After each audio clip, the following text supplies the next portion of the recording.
algo bonito, ¿no? Castigues a tu hijo con el nombre. Dale uno que, aunque no suene tan lindo, lo que signifique sí sea lindo.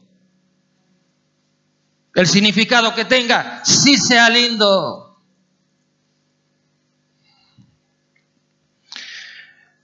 Si esto no fuera importante, entonces Dios, ¿por qué se preocupa por esto? ¿Por qué entonces, si no lo es? ¿Por qué Dios da instrucciones específicas? Llámale esto. Para que cada vez que le llames, estás diciendo, Jehová ha hecho gracia. Estás diciendo, Johanán, estás diciendo, Jehová ha hecho gracia. Estás recordando y dando testimonio continuo de la gracia y de la misericordia de Dios. Jehová ha hecho gracia. Cada vez que yo llamo a mi hija por su nombre, Elizabeth, estoy diciendo, eres consagrada a Dios. Cada vez que llamo y pronuncio su nombre, estoy diciendo, eres consagrada a Dios. Es lo que significa ese nombre en hebreo. Consagrada a Dios, consagrada a Dios, consagrada a Dios.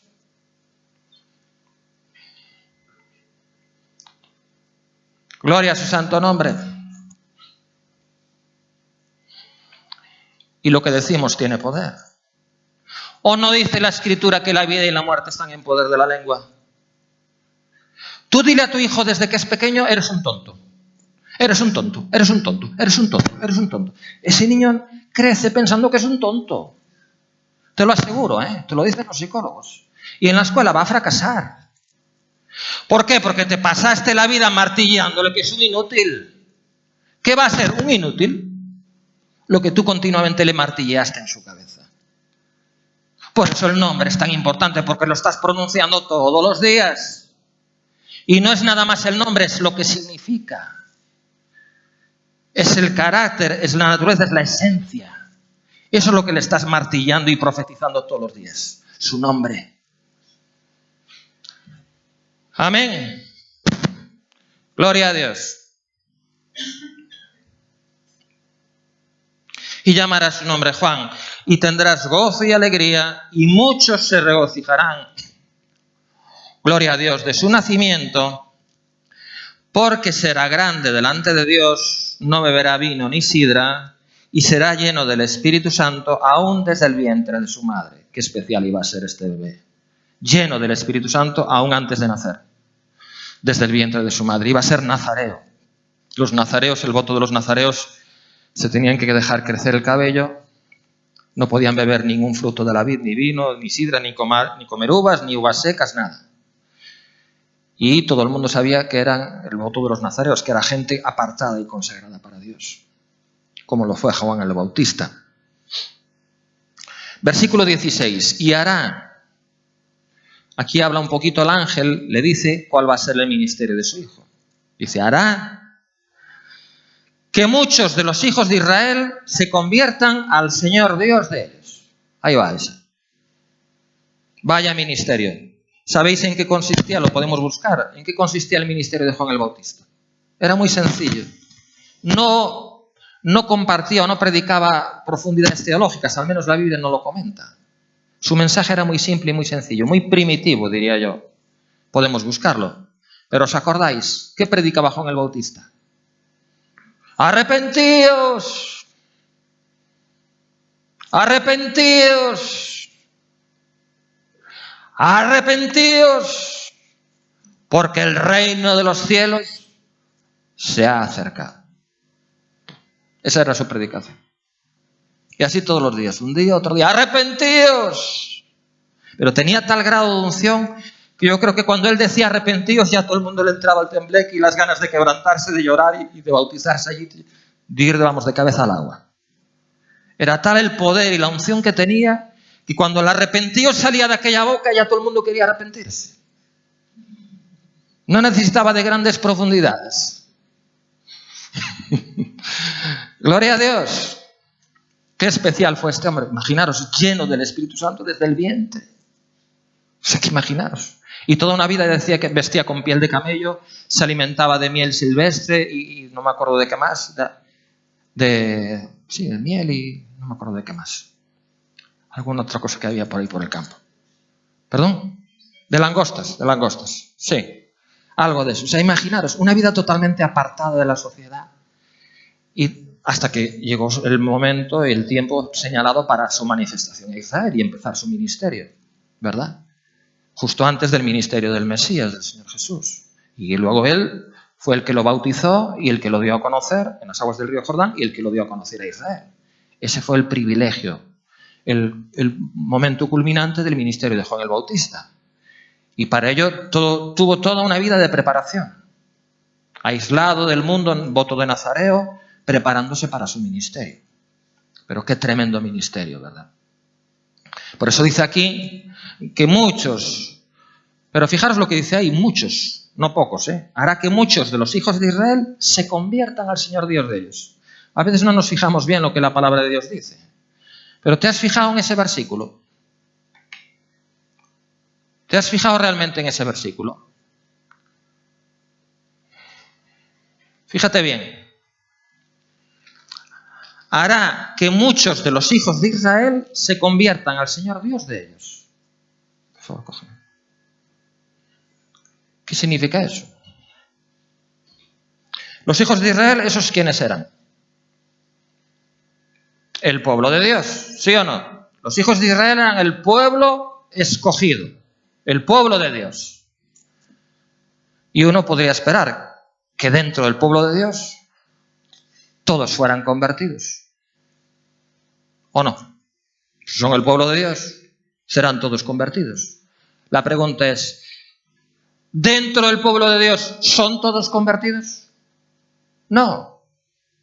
¿Dentro del pueblo de Dios la mayoría serán convertidos? Pues ni siquiera eso podemos asegurar.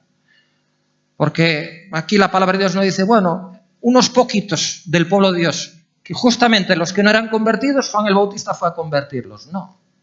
¿Cuántos fueron convertidos del pueblo de Dios? No habla de los paganos, de los idólatras, no. No habla de los filisteos, ni de los amorreos.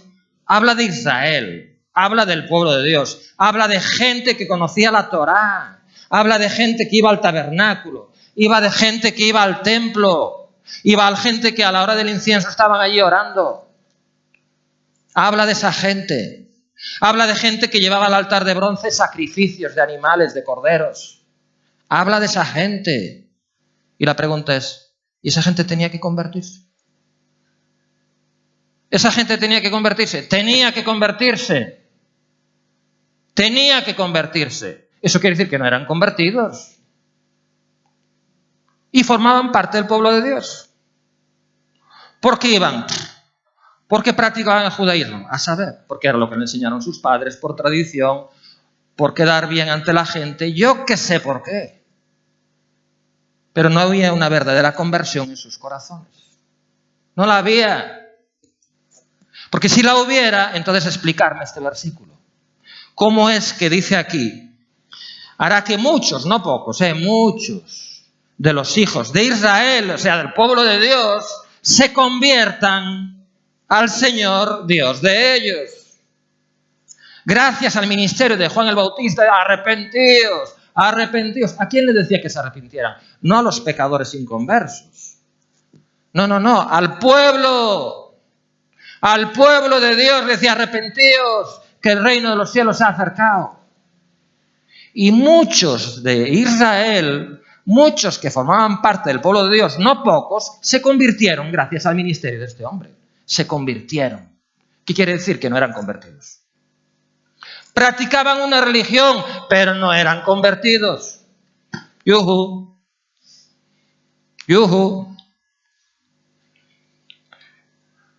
Una cosa es que practiques una religión, otra es que seas convertido. Cuando uno es convertido, uno quiere caminar agradándole en todo. Cuando uno realmente es convertido, uno no para de orar, uno no chantajea a Dios, uno no reniega porque Dios no le da las cosas que Él quiere y cuando Él quiere. Eso no es un convertido. ¿Sabes quiénes eran convertidos? Zacarías y Elizabeth.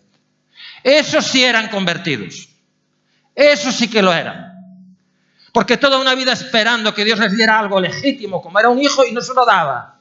Y aún así, los dos caminaban irreprensibles, sirviendo al Señor.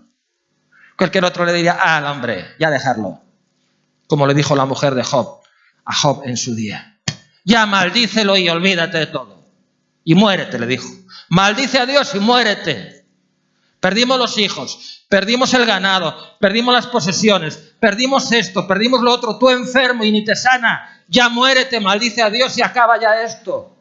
Así le dijo la mujer. Y la respuesta de Job fue: como una mujer fatua has hablado.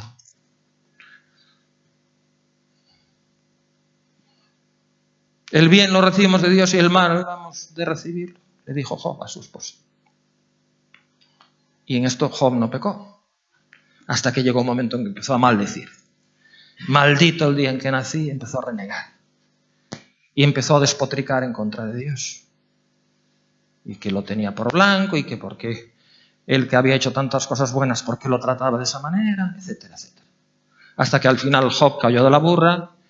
De oídas te había oído, mas ahora mis ojos te ven, por lo tanto me aborrezco y me arrepiento. Al final Job entendió todo el proceso a través del cual Dios, de alguna manera, había permitido que Job fuera. No había sido Dios, había sido el enemigo el que lo había golpeado, y Dios, de alguna manera, lo había permitido para trabajar en la vida de Job lo que Dios quería obrar. Muy bien. Voy terminando. Versículo 17. Entonces está claro cuál fue el propósito de la voluntad de Dios. ¿Por qué hizo Dios esperar tanto a esta pareja? Está claro, ¿verdad?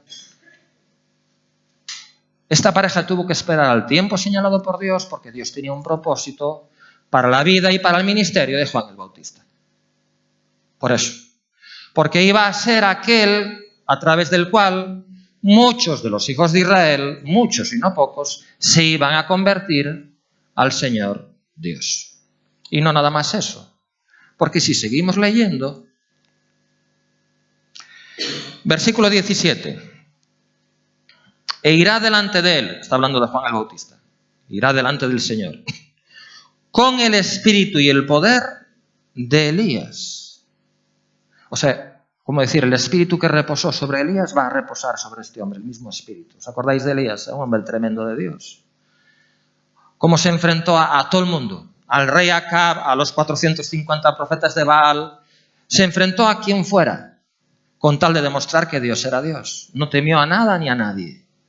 Hasta profetizó 3 años de sequía sobre Israel. Bueno, pues ese mismo espíritu estaba sobre Juan el Bautista. Si tenía que denunciar en una ocasión, le echó en cara a un rey que se quedara con la mujer de su hermano. Y públicamente lo denunció. Y por eso luego lo encarcelaron a Juan el Bautista, porque la mujer ya no aguantaba más que los denunciara públicamente, que expusiera públicamente su pecado. Ese era Juan el Bautista. No se arredraba ante nada ni ante nadie. Con tal de denunciar el pecado, con tal de hacer lo que agrada a Dios, no temía a nada ni a nadie. Era el mismo espíritu de Elías, el mismo espíritu. Por eso dice aquí que irá delante de él con el espíritu y el poder de Elías, y fijaros lo que dice ahora. Para volver los corazones de los padres a los hijos y de los rebeldes a la prudencia de los justos, para preparar al Señor un pueblo bien dispuesto. Ese era el ministerio de Juan el Bautista, preparar al Señor un pueblo bien dispuesto. ¿Pero por qué dice? Porque dice hacer volver los corazones de los padres a los hijos y de los rebeldes a la prudencia de los justos. ¿Quiénes son esos rebeldes que habla ahí? Hacer volver el corazón de los padres a los hijos, yo creo que con esto termino, y de los rebeldes a la prudencia de los justos. ¿Qué significa eso? Que yo me pregunté, ¿qué significa eso? Porque esto fue parte del ministerio de este hombre, de Juan el Bautista. Y Dios tenía tanto interés que le dijo al ángel, di esto. Y además está escrito aquí en la Escritura, para que todos podamos de alguna manera ser amonestados con este pasaje. ¿Por qué esto? Fijaros, lo vuelvo a repetir. Hacer volver, para hacer volver, irá delante de él con el espíritu y el poder de ellas, para hacer volver los corazones de los padres a los hijos y de los rebeldes a la prudencia de los justos.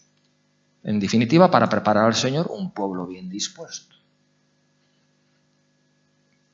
Como nadie me da respuesta, no perdamos la página, vamos a Malaquías, el último capítulo del Antiguo Testamento. Dentro de Malaquías, el último libro del Antiguo Testamento. Vamos al último capítulo que es Malaquías 4, y dentro del último capítulo, el último versículo. Es decir, vamos al último versículo del Antiguo Testamento. ¿Estás ahí? El último versículo del Antiguo Testamento. Porque ¿dónde están todas las respuestas? En la Biblia. ¿Dónde están todas las respuestas? En la Biblia. ¿Qué dice Malaquías 4:6? Dice, bueno, vamos a leer el 5 también. He aquí yo os envío el profeta Elías antes que venga el día de Jehová grande y terrible. Elías ya había muerto años antes, o sea, estaba profetizando de Juan el Bautista. Cuando dice el profeta Elías se refiere al espíritu de Elías. Y ahora dice, versículo 6, Él hará volver el corazón de los padres hacia los hijos y el corazón de los hijos hacia los padres, no sea que yo venga y hiera la tierra con maldición. Aquí está hablando proféticamente Malaquías acerca del ministerio de Juan el Bautista. Hará volver el corazón de los padres a los hijos y de los hijos a los padres, no sea que yo venga y hiera la tierra con maldición. Bueno, volviendo a Lucas 1, y termino con esto.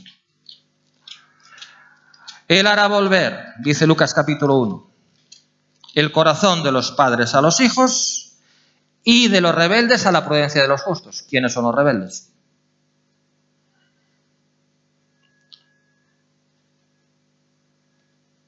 En Lucas 1:17, ¿quiénes son los rebeldes? Lo acabamos de ver en Malaquías.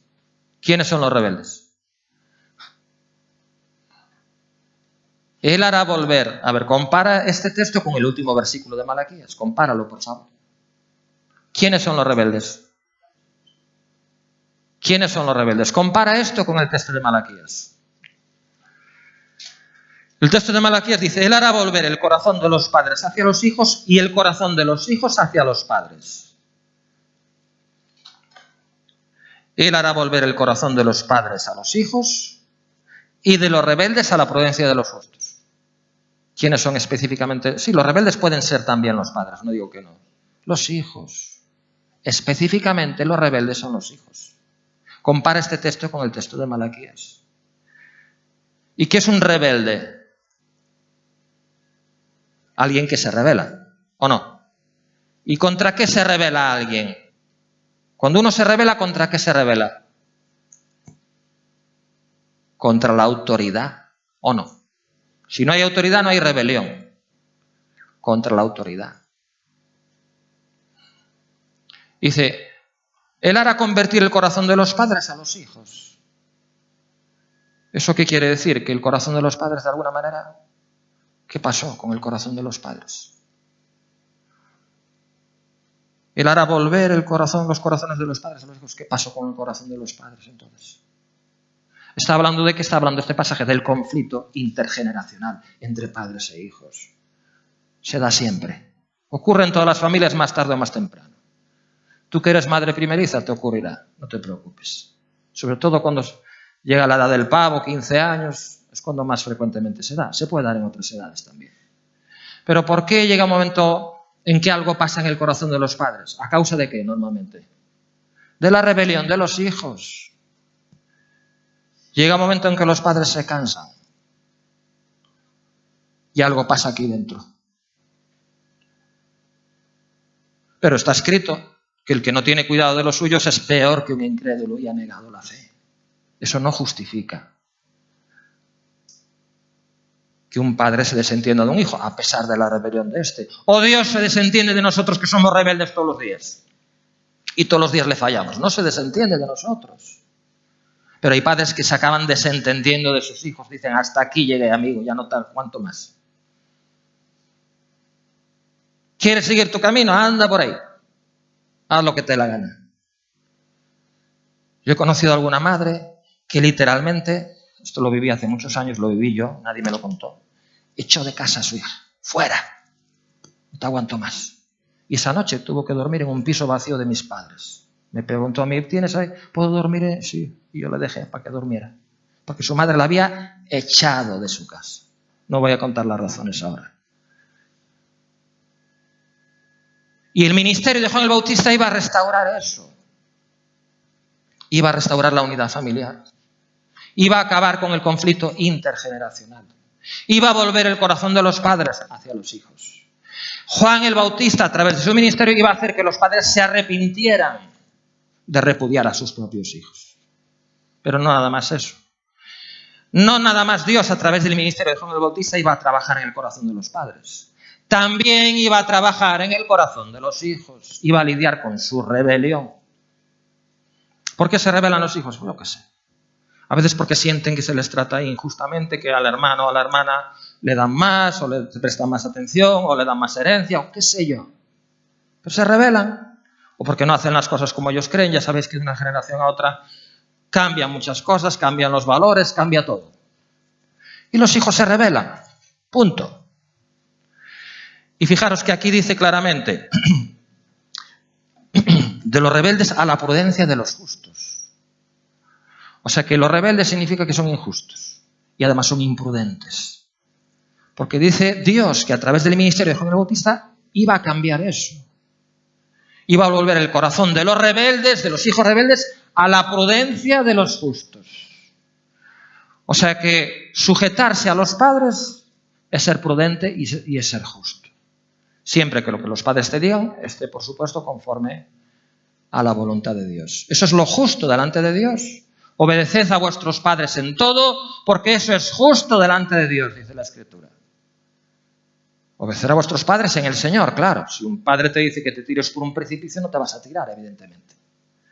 Pero todo lo que esté conforme a los principios morales y espirituales de Dios, obedécelo. Porque eso es ser prudente y eso es ser justo. Y termino. Ahora sí. El ejemplo perfecto para nosotros, Jesús. Jesús fue un niño. Jesús fue un adolescente. Y déjame que te diga una cosa. Y fue sin pecado. Dice la Biblia que él fue sin pecado. El que no cometió pecado, dice la Escritura, que por nosotros fue hecho pecado, por nosotros, en nuestro lugar, para que nosotros fuésemos hechos justicia de Dios en él. Y fíjate Jesús. Termino. Pasas la página ahí. Pasas otra vez la página. En Lucas 2.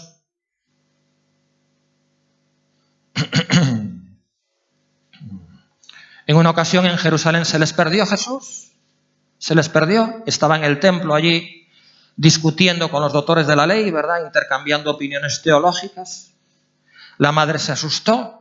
Cuando lo encontró, yo creo que lo zarandeó un poquito y le dijo, estoy en Lucas 2:49, ¿estás ahí? Con esto termino por hoy. María le dijo, ¿por qué? Perdón, entonces él les dijo, Jesús, ¿por qué me buscabais? ¿No sabíais que en los negocios... Bueno, vamos a leer primero el versículo 48. Cuando le vieron, se sorprendieron y le dijo su madre, hijo, ¿por qué nos has hecho así? He aquí tu padre y yo te hemos buscado con angustia. Entonces se les dijo, ¿por qué me buscabais? ¿No sabíais que en los negocios de mi padre me es necesario estar? O sea, ellos sabían quién era Jesús. ¿Y dónde iba a estar? Hombre, malo que anduviera por ahí de parranda, entonces sí. Pero estaba en el templo. Estaba encargándose de los negocios de su padre, el de arriba. Mas ellos no entendieron las palabras que les habló. Y fijaros lo que dice ahora. El ejemplo de Jesús. Y descendió con ellos y volvió a Nazaret, su hogar, su casa donde vivían. Descendió con ellos, con sus padres. Jerusalén quedaba en alto, pues descendió. Volvieron a Nazaret y estaba sujeto a ellos. Jesús no era ningún rebelde. Era el mismo Hijo de Dios, pero Dios, mi padre es... No dijo en ningún momento, mi padre es el de arriba, no te obedezco a ti. No. Estaba sujeto a ellos. Y su madre guardaba todas estas cosas en su corazón. Y Jesús crecía en sabiduría y en estatura y en gracia para con Dios y con los hombres. ¿Sabes por qué Jesús crecía en gracia para con Dios y para con los hombres? Porque no era ningún rebelde. Porque tal como dice aquí la Escritura, se sujetaba a ellos, estaba sujeto a sus padres terrenales. A sus padres terrenales, a sus padres imperfectos, a sus padres que no eran perfectos como él, y sin embargo estaba sujeto a ellos. Aunque era mejor que ellos, se sujetaba a ellos. Por eso crecía en gracia delante de Dios y delante de los hombres. Amén. Nuestro ejemplo perfecto. Ponte de pie en esta mañana. Vamos a darle gracias a Dios por su palabra.